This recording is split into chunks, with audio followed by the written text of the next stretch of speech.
Welcome to addition. मैं हूं सुशांत और आज इस लेक्चर में हम स्टार्ट करेंगे क्लास 11th की बायोलॉजी। बायोलॉजी क्या है? बायोलॉजी है स्टडी ऑफ लाइफ फॉर्म्स। कितने तरीके के लाइफ फॉर्म्स हैं, उनके बारे में पढ़ना, उनके स्ट्रक्चर क्या है, फंक्शन क्या है इस अर्थ पर, वो क्यों है और क्या उनका रोल है, एक्सेट्रा एक्सेट्रा।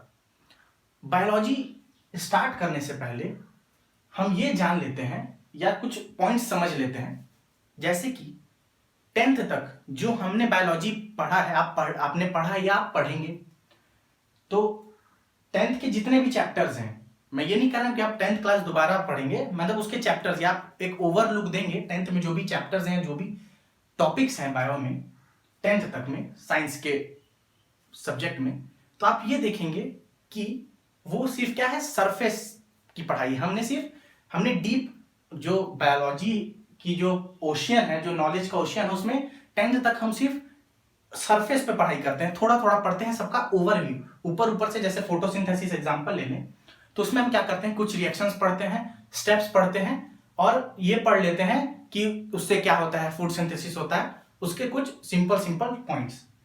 पर वहीं जब आप 11th में उसी टॉपिक को पढ़ेंगे फोटोसिंथेसिस, तो वो एक अलग ही चैप्टर है और बोर्ड और कॉम्पिटिटिव एग्जाम उसमें वो बहुत इंपॉर्टेंट चैप्टर है फोटोसिंथेसिस का। और उसमें थोड़ा एडवांस लेवल है, रिएक्शंस दिए हुए हैं उसमें, रेडॉक्स रिएक्शन, बैलेंसिंग, बहुत सारे अलग अलग एस्पेक्ट्स हैं उसके। तो ये तो हम समझ चुके हैं कि 10th तक जो भी है वो ओवरव्यू है। असली बायोलॉजी अगर आप ऑप्ट करते हैं बायोलॉजी क्लास 11th में, तो असली बायोलॉजी वहीं से स्टार्ट होती है। आपका बेस है 10th तक, आपने सिर्फ ओवरव्यू पढ़ा है, ठीक है। पर यहां पर क्लास 11th हम एकदम स्क्रैच से, जीरो से चालू करेंगे। अब एक एक चीज धीरे धीरे समझते समझते पूरी क्लास 11 बायोलॉजी को पढ़ेंगे। तो जब हम क्लास 11 एनसीईआरटी बायोलॉजी देखते हैं, तो सबसे पहले हमें ये गौर करना चाहिए चैप्टर्स। तो चैप्टर्स हैं 22, जो कि डिवाइडेड है कितना, चैप्टर्स हैं 22 और वो डिवाइडेड है 5 यूनिट्स में, ठीक है, 5 यूनिट्स में डिवाइडेड है। जो पहला यूनिट है डाइवर्सिटी इन लिविंग वर्ल्ड, उसमें चैप्टर दिए हैं इंट्रोडक्टरी टाइप के चैप्टर हैं। जैसे पहला लिविंग वर्ल्ड, उसमें आप समझेंगे बायोलॉजी क्या है। तो बायोलॉजी जब आप समझेंगे कि वो लिविंग ऑर्गेनिजम्स की स्टडी है, लाइफ फॉर्म जितने भी अर्थ पे हैं उसकी स्टडी, कलेक्टिव स्टडी को बायोलॉजी कहते हैं। तो उसके बाद उसी चैप्टर में हम लिविंग नॉन लिविंग के बीच में डिफरेंस देखेंगे, मेजर डिफरेंस क्या है, ठीक है, जो कैरेक्टराइज करते हैं लिविंग और नॉन लिविंग को, कि ये भाई लिविंग है या कोई ऑर्गेनिज्म, और ये कुछ चीज है जो कि नॉन लिविंग ऑब्जेक्ट है, ठीक है। फिर उसके बाद आप बायोलॉजिकल क्लासिफिकेशन पढ़ेंगे। बायोलॉजिकल क्लासिफिकेशन की जरूरत क्यों है कि भाई इतने सारे लाइफ फॉर्म्स तो हैं अर्थ पर, around 70 lakh to 80 lakh plus living species हैं अर्थ पर, ठीक है। तो उससे हम पढ़े कैसे, तो उसको कैटेगराइज कैसे करें, वो बायोलॉजिकल क्लासिफिकेशन में। फिर प्लांट किंगडम, एनिमल किंगडम, ये इस यूनिट में है। अगले यूनिट में प्लांट के बारे में है और एनिमल के स्ट्रक्चर्स के बारे में है, प्लांट मॉर्फोलॉजी और एनाटॉमी ऑफ फ्लावरिंग प्लांट्स। उसके बाद एनिमल के स्ट्रक्चर्स हैं। फिर उसके बाद सेल के बारे में, उसका लाइफ के बारे में, यूनिट ऑफ लाइफ है सेल, उसके बारे में, उसके स्ट्रक्चर फंक्शंस के बारे में, सेल रिप्रोडक्शन के बारे में, और बायोमोलिक्यूल्स के बारे में, बायोलॉजिकल सिस्टम में कौन कौन से केमिकल मॉलिक्यूल्स रहते हैं, मिलियंस ट्रिलियंस मॉलिक्यूल्स रहते हैं, तो उनके बारे में स्टडी भी करना है। उसके बाद हम प्लांट के बारे में पढ़ते हैं, प्लांट फिजियोलॉजी। प्लांट फिजियोलॉजी का मतलब प्लांट में क्या क्या फंक्शन होते हैं उसके बारे में पढ़ना, जैसे ट्रांसपोर्ट, मिनरल कहां से प्लांट पाते हैं, फोटोसिंथेसिस कैसे होता है, रेस्पिरेशन कैसे होता है, ठीक है, और प्लांट का ग्रोथ डेवलपमेंट कैसे होता है, उसमें हार्मोन्स के बारे में भी पढ़ेंगे। और ह्यूमन फिजियोलॉजी में ये सबसे इंटरेस्टिंग टॉपिक है वैसे बायोलॉजी का, क्योंकि बायोलॉजी जो भी हम ऑप्ट करते हैं तो अधिकतर स्टूडेंट सोचते हैं कि आगे चल के डॉक्टर हमें परस्यू करना है, एमबीबीएस। तो उसमें सबसे इंपॉर्टेंट, एक तरह से हम अपने लिए इंपॉर्टेंट एंथ्रोपोजेनिक व्यू है अपना। एंथ्रोपोजेनिक मतलब ह्यूमन व्यू, ह्यूमन फिजियोलॉजी, जो कि जूलॉजी के अंदर आता है। हम ये भी पढ़ेंगे कि बॉटनी जूलॉजी में अंतर क्या है, अभी मैं आपको बताऊंगा। तो उसमें ह्यूमन फिजियोलॉजी में हम पढ़ते हैं ह्यूमन के डाइजेस्टिव सिस्टम के बारे में, रेस्पिरेटरी सिस्टम के बारे में, एंडोक्राइन, न्यूरल, सर्कुलेटरी सिस्टम के बारे में, एक्सक्रीशन के बारे में।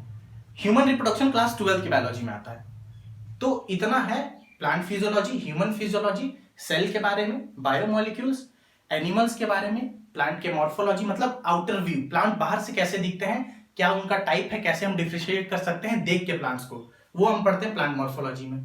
ठीक है, और जो क्लासिफिकेशन कैसे करते हैं, बायो है क्या, हम क्यों पढ़ते हैं, किस लिए जरूरी है, ये सब शुरुआती चैप्टर्स में है लिविंग वर्ल्ड और बायोलॉजिकल क्लासिफिकेशन में। तो हम स्टार्ट करेंगे आज पहला चैप्टर जो कि है द लिविंग वर्ल्ड। और पहले ही चैप्टर में जो आप जब यूनिट पहला पेज खोलेंगे तो आपको एक साइंटिस्ट के बारे में है, अर्नेस्ट मेयर, वो आप खुद पढ़ेंगे। मैं बीच में कोई एक्स्ट्रा जैसे कोई इंफॉर्मेटिव सेशन टाइप का लेके हर एक साइंटिस्ट के बारे में आपको बताऊंगा। तो वो जो पेज है जिसमें अर्नेस्ट मेयर साहब का फोटो है, उनके बारे में बताया है, उसके जस्ट बगल वाले पेज पे जो यूनिट का डाइवर्सिटी इन लिविंग वर्ल्ड है, उसके नीचे जो पैराग्राफ है उसमें पहला ही लाइन ये है कि बायोलॉजी जो है वो है लाइफ फॉर्म का स्टडी, लाइफ फॉर्म के बारे में पता करना, उसे क्या कहते हैं, बायोलॉजी। तो बायोलॉजी क्या है, बायो और लॉजी दो शब्द से मिलकर बना है। बायो मीन्स लाइफ, लाइफ या लाइफ फॉर्म्स, लाइफ, और लॉजी का मतलब आप जानते हैं स्टडी। तो बायोलॉजी क्या हुआ, लाइफ या लाइफ फॉर्म्स का स्टडी, ये होता है बायोलॉजी।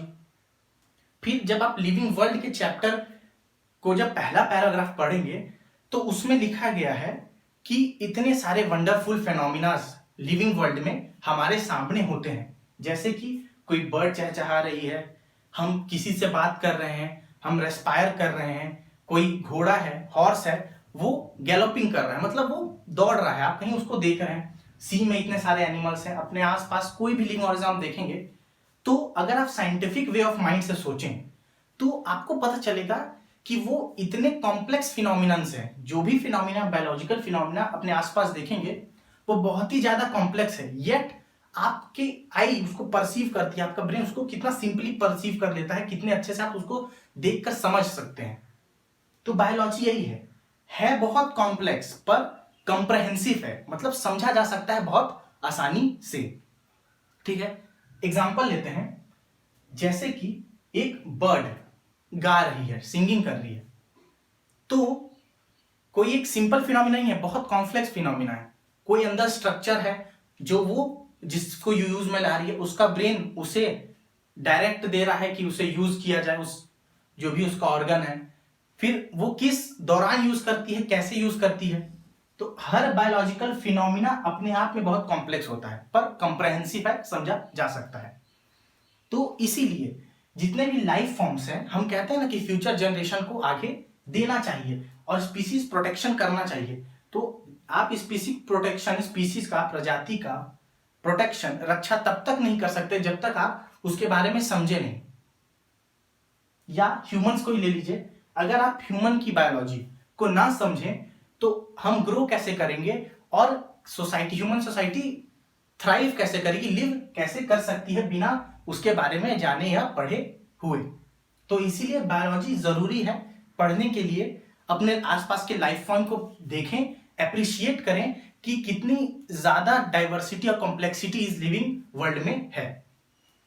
और बायोलॉजी का सिंपल मीनिंग क्या है, लाइफ के बारे में पढ़ना। तो लाइफ के बारे में पढ़ना बायोलॉजी है। तो पहले हम ये भी समझे कि लाइफ क्या है, व्हाट इज लाइफ।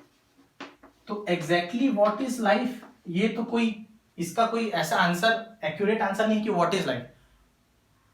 कोई मुझसे पूछे, मैं सीधा बता दूं कि life and this is this, ये ऐसा कोई इसका एक्यूरेट आंसर नहीं। हाँ, लिविंग ऑर्गेनिज्म को मैं जस्टिफाई कर सकता हूँ, डिफाइन कर सकता हूँ, पर व्हाट इज लाइफ, लाइफ कैसे है, क्या है, कैसे आया, इसका साइंटिफिक रीजन उतना अच्छा नहीं है। फिलोसॉफिकल वन है कि जीवन क्या है, जीवन को जीना कैसे चाहिए, पर एज अ साइंस स्टूडेंट हम उस पर ध्यान नहीं देंगे। हमारे एनसीईआरटी में भी ये लिखा है कि एज अ साइंस स्टूडेंट हम ये देखेंगे कि लाइफ क्या है, कहां से आता है, ओरिजिन क्या है। इसके अलग अलग थ्योरीज हैं पर वो पूरी तरीके से सक्सेसफुल नहीं हुई है।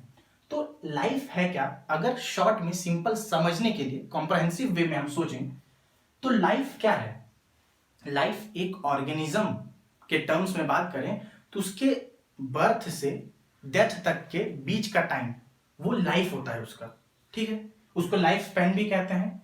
और एक पॉपुलेशन, कुछ ग्रुप ऑफ लिविंग स्पीसीज के उसमें भी हम बात कर सकते हैं। तो लाइफ क्या है? लाइफ अगर हम इसको कंप्रहेंस करना चाहें तो इसे हम रिलेट कर सकते हैं लिविंग ऑर्गेनिजम्स से। अगर कोई लिविंग ऑर्गेनिज्म है, वो जी रहा है, तभी तो हम कहेंगे कि उसके अंदर लाइफ है, ठीक है, जीवन है, लाइफ है। तो लिविंग लाइफ को कॉम्प्रहेंड समझने के लिए हमें लिविंग ऑर्गेनिजम्स को समझना होगा। तो लिविंग ऑर्गेनिजम्स क्या है?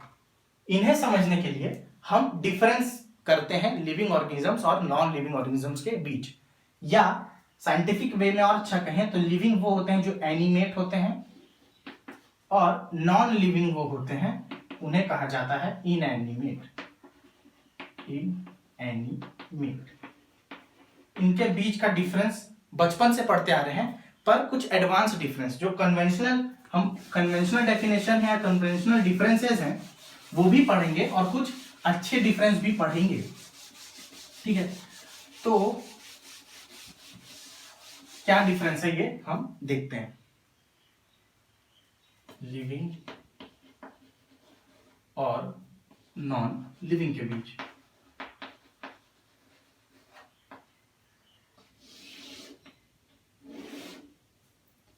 लिविंग और नॉन लिविंग के बीच का डिफरेंस सीक्वेंस वाइज पढ़ेंगे। सबसे पहले डिफरेंस लेते हैं ग्रोथ। आपने छोटे क्लासेस में पढ़ा भी है कि ग्रोथ का अगर, सॉरी यहां नहीं लिखते हैं, ग्रोथ पहला डिफरेंस देखते हैं, ग्रोथ। तो हम सिंपली कह देते थे बचपन में कि लिविंग ऑर्गेनिज्म वो जो ग्रो कर सके, जो ग्रो कर सके वो लिविंग ऑर्गेनिज्म है। Living organism show growth, show growth, और ये ग्रोथ शो नहीं करते हैं। ये ठीक है, पर मोर एक्यूरेट नहीं है, ठीक है। इसको और अच्छे से समझने के लिए हम ये इसको डिवाइड कर देते हैं ग्रोथ को दो चीजों में, एक इंट्रिंसिक और एक एक्सट्रिंसिक। अब ये डिफाइन हो सकता है। इंट्रिंसिक ग्रोथ मतलब अंदर से, आंतरिक ग्रोथ, और एक्सट्रिंसिक मतलब बाहरी ग्रोथ। इंट्रिंसिक और एक्सट्रिंसिक ये दोनों अलग अलग चीजें हैं। जो अंदर से ग्रोथ हो वो इंट्रिंसिक, जो बाहर से हो वो एक्सट्रिंसिक।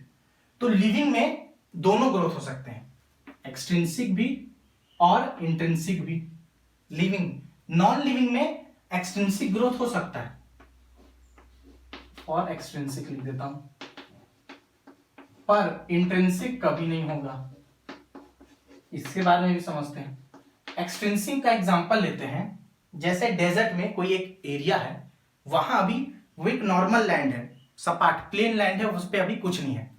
पर जब तेज हवाएं चलेंगी, सैंड ड्यून्स चलेंगे, तो रेत जो है, सैंड के पार्टिकल्स वो दूर दूर से उड़कर आएंगे और सैंड का बहुत बड़ा माउंटेन बना सकते हैं। ये ग्रोथ है। पहले कुछ नहीं था, अब सैंड का इतना बड़ा माउंटेन है। सैंड क्या है? नॉन लिविंग थिंग है, पर ग्रोथ तो है। ग्रोथ क्या होता है? किसी भी पैरामीटर में इंक्रीज। तो पहले अगर मैं इस पैरामीटर को लूं और उसके बाद ये है, तो ग्रोथ इतना है। कचड़ों के ढेर में भी कहीं एक जगह है, डंपिंग यार्ड है, वहां अभी कुछ नहीं है। जब वहां कचरा डंप किया जाए, तो अगर इसको मैं सैंड लूं या वेस्ट, दोनों ये ग्रोथ करते हैं, ठीक है। आप मोर साइंटिफिक और अगर जाएं तो एक लकड़ी का टुकड़ा है, पानी में बरसात में आप देखेंगे डोर्स जो होते हैं या विंडोज जो होते हैं जो लकड़ी के बने होंगे, वो वाटर को इम्बाइब कर लेते हैं, सोख लेते हैं पानी को और फूल जाते हैं, मतलब थोड़े बड़े हो जाते हैं, थिकनेस आ जाती है उनमें, तो वो है डेड, क्योंकि पेड़ से कट चुके हैं, तो डेड तो है पर ग्रो कर रहे हैं। वुड का पीस वाटर को अंदर लेता है रेनी सीजन के टाइम, या जब भी उस पर वाटर जाए, और फूलता है वो, तो वो लिविंग नहीं है पर ग्रोथ शो कर रहा है। ये सब ग्रोथ क्या है? एक्सट्रिंसिक। इंट्रिंसिक कोई ग्रोथ नहीं है इसमें, अंदर से कोई ग्रोथ नहीं हो रही है, बाहर से डिपोजिशन हो रहा है, तो ये एक्सट्रिंसिक ग्रोथ नॉन लिविंग दिखाते हैं। लिविंग में एक्सट्रिंसिक ग्रोथ दिखाते हैं, मेरा हाइट बढ़ रहा है, बोन्स बड़े हो रहे हैं, मसल्स ग्रो कर रही है, हाइट बढ़ रही है, तो बाहर से कोई देख के बता देगा कि भाई आपकी ग्रोथ हो रही है, आप लिविंग है, ठीक है, क्योंकि मेरी हाइट बढ़ रही है, तो वो एक बाहर से मॉर्फोलॉजिकल फीचर है, बाहर से दिख सकता है। इंट्रिंसिक ग्रोथ भी हो सकता है, इंट्रिंसिक ग्रोथ इसमें नहीं हो सकता, अंदर कोई केमिकल इसमें इन्वॉल्व नहीं है, या सेल की ग्रोथ नहीं हो रही है। अगर मेरे बॉडी में सेल की ग्रोथ हो रही है, ये इंट्रिंसिक फैक्टर है, बाहर से नहीं दिखेगा, ठीक है। अगर सेल की ग्रोथ, सेल के अंदर का मॉलिक्यूलर ट्रैफिक या बायोमोलिक्यूल्स का इधर से उधर होना, ये सब अगर आपको देखना है तो आप इंट्रिंसिक लेवल पे जाएंगे, आंतरिक लेवल, अंदर जाके देखेंगे। तो इंट्रिंसिक एक्सट्रिंसिक लिविंग दोनों में हो सकता है, इंट्रिंसिक एक्सट्रिंसिक दोनों लिविंग में हो सकता है, और नॉन लिविंग में सिर्फ एक्सट्रिंसिक ग्रोथ होता है। तो अगर मुझे डिफाइन करना होगा लिविंग को, तो मैं डिफाइन करूंगा intrinsic growth. Intrinsic growth is a characteristic feature of living, मतलब लिविंग का कैरेक्टरिस्टिक फीचर होता है इंट्रिंसिक ग्रोथ। नॉन लिविंग में एक्सट्रिंसिक ग्रोथ हो सकता है, इंट्रिंसिक कभी नहीं होगा। इसलिए अगर मुझे कोई बोले कि डिफाइन करिए कैरेक्टरिस्टिक फीचर लिविंग का, तो मैं क्या कहूंगा? Intrinsic growth. ये पहला हो गया। आप चाहे तो नोट करते रहिए कि लिविंग का पहला डिफाइनिंग कैरेक्टर क्या है? Intrinsic growth. हम डिफरेंस के साथ साथ पढ़ेंगे तो हमें कैरेक्टर्स भी याद होते जाएंगे, ठीक है। अब ग्रोथ प्लांट्स और एनिमल्स में बात कर लेते हैं। प्लांट्स और एनिमल्स में ग्रोथ की बात थोड़ी करें, दोनों लिविंग है, उसमें भी डिफरेंस देख लेते हैं।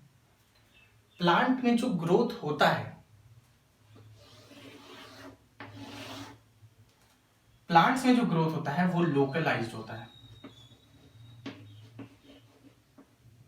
ठीक है। और एनिमल में ग्रोथ डिफ्यूज्ड होता है। अब इससे हम क्या समझें, क्या मतलब हुआ? लोकलाइज्ड का मतलब कि प्लांट बॉडी में, ये प्लांट बॉडी है, प्लांट बॉडी में कुछ ही जगह पर ऐसे ग्रुप ऑफ सेल्स होंगे जो ग्रो करें। मान लीजिए यहां पर हो सकते हैं, ये ब्रांच है, यहां पर हो सकते हैं, टिप पर हो सकते हैं। पूरा प्लांट एक साथ ग्रो कभी नहीं करता है, बस कुछ रीजन्स होते हैं। आप अगर आपको याद हो पिछले क्लासेस में, तो उन रीजन्स को कहा जाता है मेरिस्टेम। एपिकल मेरिस्टेम, कुछ याद आया? Apical meristem, intercalary, lateral meristem, ठीक है। तो वो क्या होते हैं? लोकलाइज्ड होते हैं, वो हर जगह नहीं होते, प्लांट्स में कुछ कुछ जगह पर ही होते हैं। तो और ग्रोथ इन्हीं के कारण होता है, क्योंकि यही ग्रो करते हैं, इन्हीं के सेल्स, मेरिस्टेमेटिक सेल्स डिवाइड करते हैं, तो प्लांट्स में ग्रोथ होती है। तो प्लांट्स में जो ग्रोथ है वो लोकलाइज्ड है, किस जगह पे, किसी जगह पर, कुछ ही जगह पर होती है जहां पे मेरिस्टेम हो, ठीक है। इसको हम कंफर्म कैसे करें? जैसे कि एक प्लांट है, आप क्या कीजिए, उसका टिप काट दीजिए, ठीक है। तो क्या होगा, आप देखेंगे कि जहां पर मेरिस्टेम होगा, जैसे कि इसको थोड़ा एक डायग्राम से समझते हैं कि ये एक प्लांट है, ये ब्रांचेस हैं, आप देखेंगे यहां पर छोटा सा बर्ड होगा, यहां पर, और ये ग्रो कर रहा है, मान लीजिए। अगर आपने इसे कट ऑफ कर दिया, तो ऐसा नहीं होगा कि हर जगह से प्लांट में ब्रांचेस, लीव्स निकलेंगी। कुछ ही स्पेसिफिक जगह पर, जहां पर पहले से बर्ड इस एपिकल मेरिस्टेम से छूट कर यहां पर रह गया होगा, वहीं से ग्रोथ होगी, कुछ पर्टिकुलर जगह से ग्रोथ होगी। इसीलिए क्या कहा जाता है कि प्लांट में ग्रोथ लोकलाइज्ड है। पर एनिमल में ग्रोथ लोकलाइज्ड नहीं है। ह्यूमन की बात कर रहे हैं, डिफ्यूज ग्रोथ है। कोई एक डायरेक्शन में ग्रोथ नहीं है, समझ रहे हैं आप? कोई एक डायरेक्शन में ग्रोथ नहीं है, इसका मतलब कि जैसे ये मेरा बॉडी है, तो मेरे हैंड्स भी ग्रो कर रहे हैं, अगर ग्रोथ हार्मोन अच्छा काम कर रहा है तो लेग्स भी ग्रो कर रहे हैं, हर एक बॉडी, शोल्डर ब्रॉडन हो रही है, और जो डिपोजिशन है किसका, ग्रोथ मटेरियल्स का, जैसे मसल्स का, ये सब का, फैट का, वो हर डायरेक्शन में हर जगह हो रही है, तो उसे कहते हैं diffuse growth. In all direction growth हो रही है। इसमें हर डायरेक्शन में ग्रोथ नहीं हो रही है, जहां मेरिस्टम है उसी तरफ उसी डायरेक्शन में ग्रोथ होगी। ठीक है, तो इसमें डिफ्यूज एनिमल को हम कट करके देख नहीं सकते, ह्यूमन को हम कैसे किसी को कट करेंगे तो वो अलग से ग्रोथ थोड़ी कर लेगा। जैसे कि ह्यूमन बॉडी है, प्लांट में आप देखेंगे कोई भी प्लांट बॉडी है, तो अगर हम गार्डन में करते हैं, गार्डनिंग करते हैं, तो हम रेगुलरली उसको कट करते रहते हैं और कुछ भी शेप जो हमें पसंद है वो हम दे सकते हैं। एनिमल्स के साथ या ह्यूमंस, इसमें एग्जांपल ले लें, कोई भी एक बर्ड्स या गोरिल्ला, कोई भी आप एग्जांपल लें मंकीज का, तो एनिमल में हम ऐसा नहीं कर सकते। आप उनका बॉडी पार्ट काट दें तो क्या होगा, वो दोबारा ग्रो नहीं करेगा। ठीक है, इसमें क्या है कि मेरिस्टेम बहुत जगह पर रह जाते हैं, बहुत जगह पर रह जाते हैं, पर ग्रोथ वही होगी जहां पर रह जाते हैं। और इनमें क्या है, इनमें डिफ्यूज्ड ग्रोथ है, इनमें डिफ्यूज ग्रोथ है, हर डायरेक्शन में बॉडी की ग्रोथ होती है, हाइट में ग्रोथ होती है, विड्थ में ग्रोथ होती है, सब हर डायरेक्शन में ग्रोथ होती है, इसे डिफ्यूज्ड ग्रोथ कहा जाता है। तो ये तो हो गया ग्रोथ के बारे में। Defining character growth as a whole नहीं है, इंट्रिंसिक ग्रोथ डिफाइनिंग कैरेक्टर। ये क्वेश्चंस कॉम्पिटिटिव एग्जाम्स में भी आते हैं कि ग्रोथ डिफाइनिंग कैरेक्टर नहीं है, पर इंटेंसिक ग्रोथ, आंतरिक अंदर से जो ग्रोथ होता है, intrinsic growth is the defining character. ठीक है, तो हमें पता चला ग्रोथ वाले टॉपिक से पढ़कर कि नॉन लिविंग में भी ग्रोथ होता है, पर वो इंट्रिंसिक होता है, और लिविंग में इंट्रिंसिक और एक्सट्रिंसिक दोनों ग्रोथ हो सकता है। नॉन लिविंग में सिर्फ एक्सट्रिंसिक ग्रोथ होता है, इंट्रिंसिक ग्रोथ नहीं हो सकता। और प्लांट और एनिमल के बारे में भी पढ़ लिया। प्लांट में ग्रोथ लोकलाइज्ड है, कुछ ही जगह पर, जिसे हम मेरिस्टेम कहते हैं। छोटे क्लासेस में आपने पढ़ा भी है, और अगर नहीं पढ़ा तो हम आगे आने वाले चैप्टर्स में पढ़ेंगे कि मेरिस्टेम क्या होता है। और एनिमल में ऐसा कोई मेरिस्टेम जगह नहीं होता है, हर तरह हर एरिया, अगर आप मान लीजिए यहां पर कट करें तो वो हील हो जाएगा, तो ग्रोथ तो है। अगर ग्रोथ नहीं होती तो वो हील नहीं हो सकता, वो चोट या वो वुंड हील नहीं हो सकता। कहीं भी बॉडी में वुंड लगे तो वो हील हो सकता है।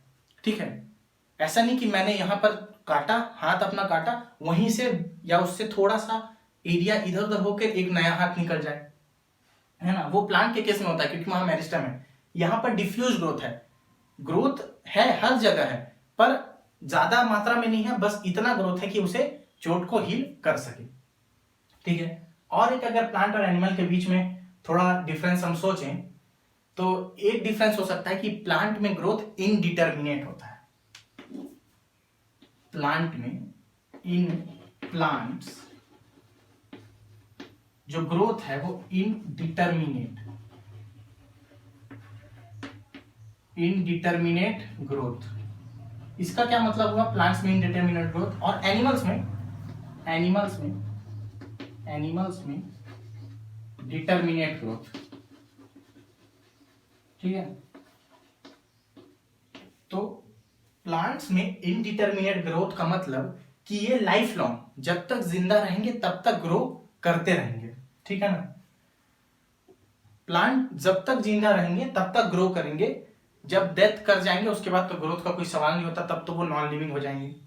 तो जब तक लिविंग रहेंगे प्लांट्स, वो ग्रो करते रहेंगे। आप कोई भी प्लांट देखें, उसका हमेशा स्टेम कुछ ना कुछ इंटरवल पे काटते रहें। अगर उसका लाइफ स्पैन 100 ईयर है और आप 90 ईयर 9 मंथ्स में भी उसके एक स्टेम को, ब्रांचेस को काटते हैं, स्टेम ब्रांचेस को, तो भी वो ग्रो करेगा। ठीक है, ओल्ड एज और कुछ इसमें एक ऐसा एडल्ट ओल्ड इसमें कुछ होता नहीं है, उसको दूसरे तरह से हम रिप्रोडक्टिव और वेजिटेटिव फेज में डिवाइड करते हैं प्लांट के लाइफ को। एनिमल्स में डिटर्मिनेट ग्रोथ होता है, मतलब ग्रोथ लाइफ स्पैन जितना होगा उसके कुछ ही इंटरवल तक ग्रोथ होगा, उसके बाद ग्रोथ नहीं होगा। जब ओल्ड एज में वो एनिमल पहुंच जाएगा, उसका लाइफ एडल्ट से फिर सेनेसेंस की ओर बढ़ेगा तब। तो इसमें डिटर्मिनेट ग्रोथ है, मतलब कुछ ही समय के लिए ग्रोथ होता है।